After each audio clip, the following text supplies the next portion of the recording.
El 18 de marzo de 1870, en una pequeña ciudad de Canadá, nació John Graham Lake.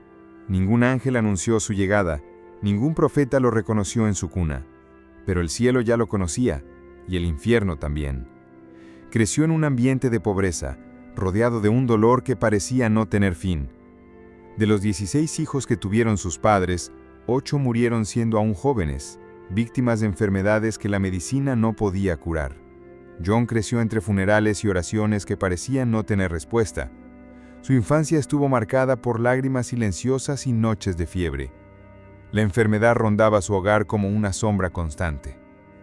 Su propia salud era frágil, y para muchos eso era normal. Era la vida, era el destino. Pero algo dentro de él decía, esto no está bien. Mi corazón gritaba por justicia, aunque no sabía qué nombre darle a eso. Lo sabía. Dios tenía que ser algo más que silencio frente al sufrimiento. Poco a poco la religión institucional perdió su brillo. Las oraciones repetitivas no cambiaban nada. Pero John no se rindió.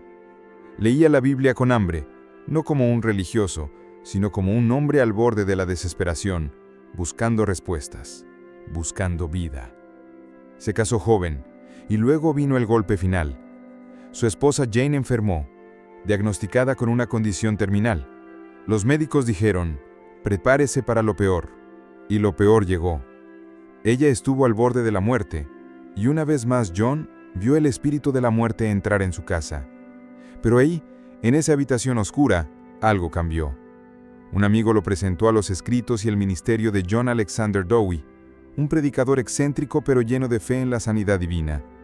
Lake leyó sobre los milagros en Chicago y algo explotó en su corazón, una santa ira, una fe audaz. Tomó las manos de su esposa, leyó la palabra de Dios y oró, no una oración tímida, sino una oración con autoridad, con convicción, con desesperación. Y entonces, ella fue sanada instantáneamente. En ese momento me di cuenta de que la sanidad no era un favor, era una herencia, una promesa, un derecho ganado por la sangre de Cristo, dijo Lake. Esa experiencia no solo salvó a su esposa, salvó a Lake mismo de una vida mediocre. Algo nació ahí, un llamado, una misión. Él no solo creía en la sanidad, ahora llevaba la convicción de que era posible vivir bajo un nuevo nivel de unción y autoridad. Pero aún era empresario, rico, influyente, tenía todo lo que muchos deseaban, pero Dios tenía más. Y lo más vendría no en América, sino al otro lado del océano, en una tierra extranjera, devastada por la guerra, la enfermedad, el hambre espiritual. Pero antes de eso, necesitaba ser completamente quebrantado, forjado, preparado para cargar lo que pocos pueden soportar, la unción que cambia atmósferas. Después del milagro de la sanidad de su esposa Jane, John G. Lake vio lo que pocos ven, el mundo espiritual convirtiéndose en una realidad ante sus ojos. Lo que había leído en las Escrituras ahora ardía por dentro, ya no como doctrina, sino como una experiencia viva. Pero había una inquietud. Era rico, exitoso, dueño de una compañía de seguros que generaba millones, pero su espíritu estaba en llamas. Nada más lo satisfacía. La pregunta era simple. ¿Cómo puedo seguir haciendo negocios mientras multitudes están muriendo sin conocer el poder del Espíritu Santo? Un día, Dios le habló tan claro como un hombre puede escuchar. Vende todo. Ve, quiero que seas libre para mí. Y él obedeció. En 1908, John Lake vendió todo lo que tenía. Renunció a su riqueza, reunió a su esposa y sus 7 hijos y partió hacia Sudáfrica. Sin apoyo financiero, sin comités misioneros, sin garantías, solo con fe y la palabra. Al llegar ahí, encontró una tierra herida, pueblos con hambre física y espiritual, enfermedades diezmando aldeas, ocultismo y miedo reinando. Pero Lake no retrocedió. Él sabía lo que cargaba. Vine no con ideas, sino con poder, no con argumentos, sino con unción.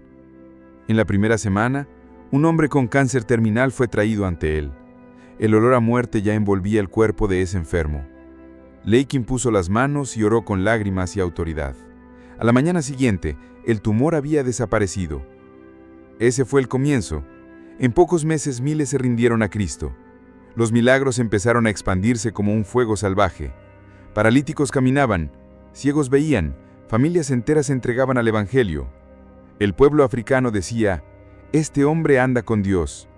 Fundó cientos de iglesias y levantó un ejército espiritual de predicadores locales, hombres sencillos, llenos del espíritu que salían por las aldeas imponiendo manos, expulsando demonios y predicando la palabra con audacia. Eran llamados los sanadores divinos. Y no era un espectáculo. En una aldea, un niño muerto fue traído a los pies de uno de los predicadores entrenados por Lake. Dicen que al orar con simplicidad, el niño respiró de nuevo.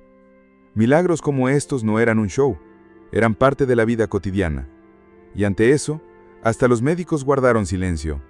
En 5 años, más de 100,000 almas fueron salvadas, más de 1,000 iglesias plantadas y un legado de avivamiento que resonaría por generaciones. Pero el precio fue alto. Su esposa Jane, que antes había sido sanada, murió repentinamente en África, por desnutrición y agotamiento.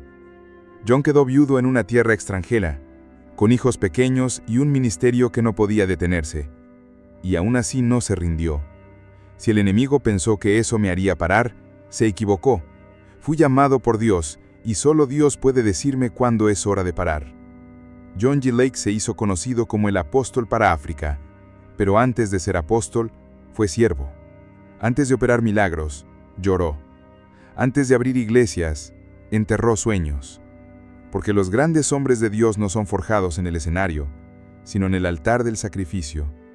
En 1913, después de enterrar a su esposa en África, John G. Lake regresó a los Estados Unidos. Para muchos eso sería el fin de su jornada. Había perdido a la mujer de su juventud, enfrentado el luto y la pobreza, y dejado todo atrás en obediencia al llamado de Dios. Pero para el cielo, eso era solamente la mitad de la historia, porque ahora Lake llevaba algo que ya no podía ser contenido, una unción consolidada en sacrificio, un espíritu entrenado en las trincheras del sufrimiento y una fe que había cruzado el océano y vencido la muerte. Se estableció en Spokane, Washington, una ciudad común hasta ese entonces, pero Dios estaba a punto de convertirla en el epicentro de un mover sobrenatural. No necesitamos más hospitales, necesitamos más fe. El mismo espíritu que resucitó a Jesús está en nosotros y aún sana. Así nacieron las famosas Healing Rooms, salas de sanación. Un espacio simple, sin lujo, donde enfermos de todo tipo eran recibidos con oración, ayuno e imposición de manos. Y no era simbólico, no era teórico, era poderoso, era real. Personas con cáncer terminal volvían a los médicos sin ningún signo de la enfermedad. Ciegos veían después de simples oraciones de fe. Alejados se levantaban de las sillas de ruedas. Sordos escuchaban el sonido de la oración por primera vez. Los periódicos comenzaron a informar.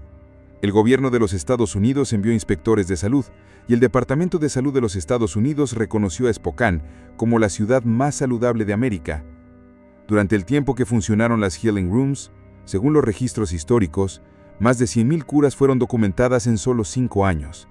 No decíamos que Dios sanaba, lo demostramos. Lake no era un sanador, no vendía oraciones, no dramatizaba los milagros. Enseñaba a las personas a estar llenos del Espíritu y a vivir bajo la autoridad de Cristo. Cuando el Espíritu Santo entra en un hombre, toma posesión de su cuerpo, su mente, sus manos, y lo convierte en un instrumento vivo.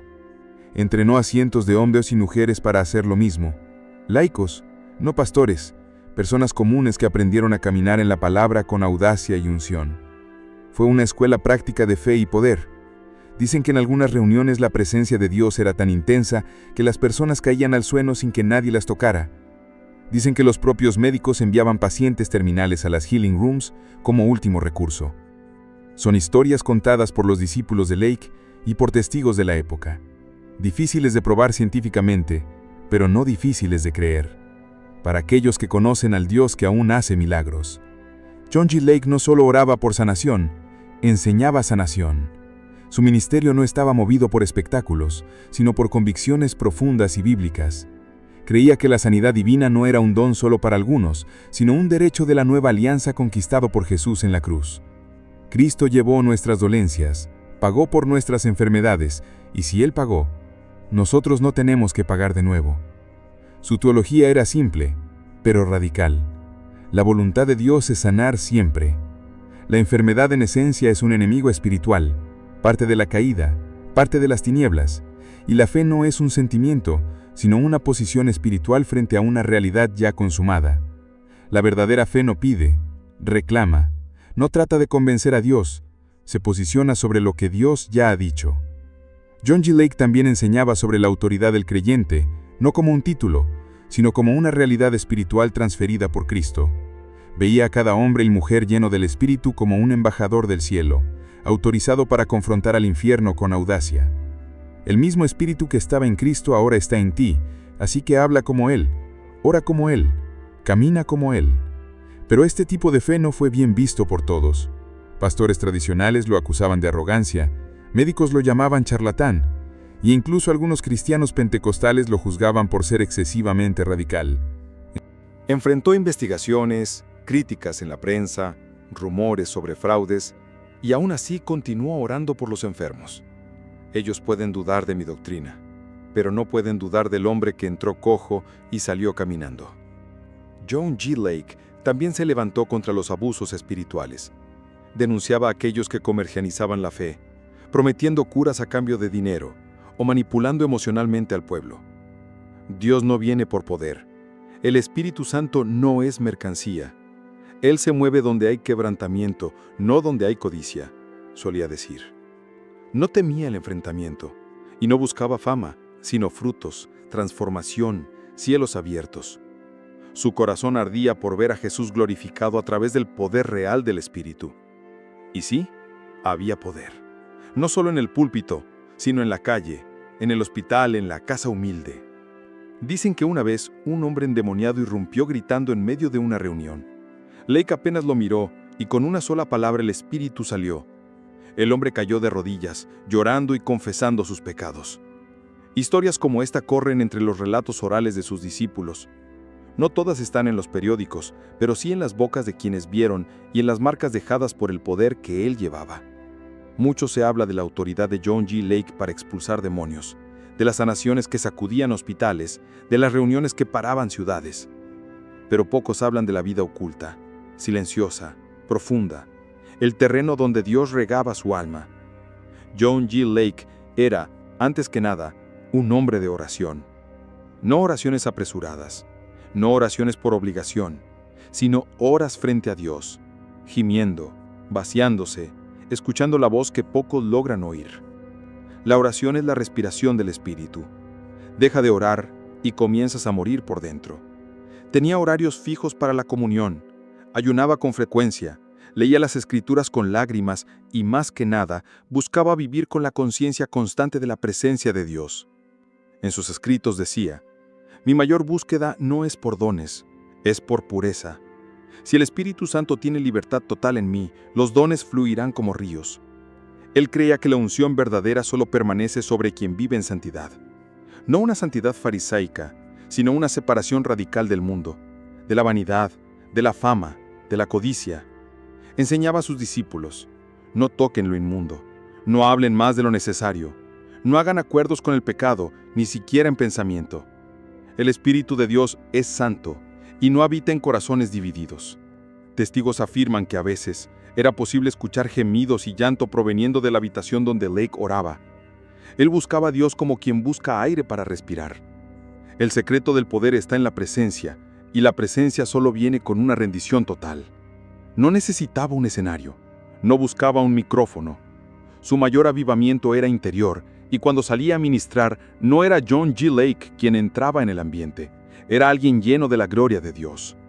En varias ocasiones, Lake describió opresiones demoníacas pesadas durante noches de oración, ataques al cuerpo, voces, sombras, pero no retrocedía. Nunca sabrás lo que es caminar en lo sobrenatural hasta estar dispuesto a confrontar el infierno de rodillas. Dicen que cierta vez, un hombre incrédulo lo buscó y le preguntó: ¿cuál es el secreto de tu ministerio? Lake respondió con los ojos aguados: mi secreto es que morí para el mundo y ahora es Cristo quien vive en mí. Toda la vida marcada por el Espíritu deja huellas, huellas que ni el tiempo borra, huellas que hacen que hombres, siglos después, doblen sus rodillas y lloren sin saber por qué. John G. Lake terminó sus días como comenzó, en oración, en consagración, en devoción total a Dios. No murió en fama, no murió millonario. Murió como un hombre que había entregado todo y que no se arrepentía de nada. El 16 de septiembre de 1935, a los 65 años, Lake partió a la eternidad. No fue un accidente, no fue una enfermedad violenta. Fue como un apagarse suave de la llama de un hombre que ya había cumplido lo que fue llamado a hacer. Prefiero vivir 10 años lleno del Espíritu que 100 años solo respirando. ¿Y el legado? Los números no lo cuentan todo, pero impresionan. Más de 100,000 curas documentadas, miles de predicadores entrenados, iglesias plantadas en los Estados Unidos, Canadá, África y más allá. Escritos y diarios que aún hoy son estudiados por misioneros, avivadores e intercesores. Pero su mayor legado no puede ser contado. Es invisible, es espiritual. Está en las semillas que plantó en los corazones de aquellos que se atreven a creer que Dios aún sana, aún habla, aún unge. Dicen que años después de su muerte, personas aún visitaban el lugar donde solía orar y caían de rodillas sintiendo la gloria aún ahí. La unción no muere con el hombre, se mueve con el propósito. La pregunta ahora es para nosotros. ¿Dónde están los hombres como John G. Lake hoy? ¿Dónde están los que dejan todo para vivir por el reino? ¿Dónde están los que oran hasta que el cielo descienda? ¿Dónde están los que ayunan, lloran, claman y creen? ¿Dónde están los que no buscan fama? ¿Solo quieren más de Dios?